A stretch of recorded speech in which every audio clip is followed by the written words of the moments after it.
मुख्यमंत्री एकनाथ शिंदे यांच्या उपस्थितीत शिवसेना शिंदे गटात प्रवेश करत लोकनेते सुरेश तात्या गंगापुत्र यांची शहराध्यक्षपदी नियुक्ती।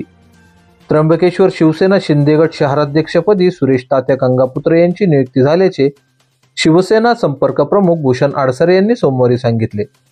मुख्यमंत्री एकनाथ शिंदे यांच्या उपस्थितीत शिवसेना सचिव संजय माशिलकर यांच्या स्वाक्षरीचे पत्र देऊन लोकनेते सुरेश तात्या गंगापुत्र यांची शहराध्यक्षपदी निवड झाल्याचे घोषित करण्यात आले।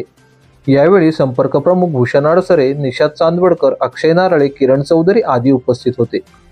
त्र्यंबकेश्वर तालुका शिवसेना ठाकरे गटासाठी 100% समजला जात असताना केवळ भूषण आडसरे हे एकमेव शिंदे गटात असल्याचे समजले जात होते, परंतु हळूहळू वेगळे चित्र समोर येत आहे।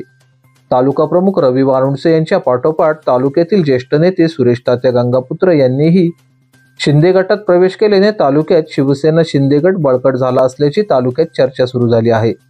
लोकनेते सुरेश तात्या गंगापुत्र हे तालुक्यातील प्रभावी नेतृत्व असून राजकारणातील एक मातब्बर व्यक्तिमत्व आहे आणि त्यांचीच वर्णी त्र्यंबकेश्वर शिवसेना शहराध्यक्षपदी झाल्याने शहरातील राजकारणाला वेगळे वळण आले असून त्र्यंबकेश्वर शहरासह तालुक्यात शिवसेना शिंदे गट बळकट झाला असे म्हणणे वावगे ठरणार नाही।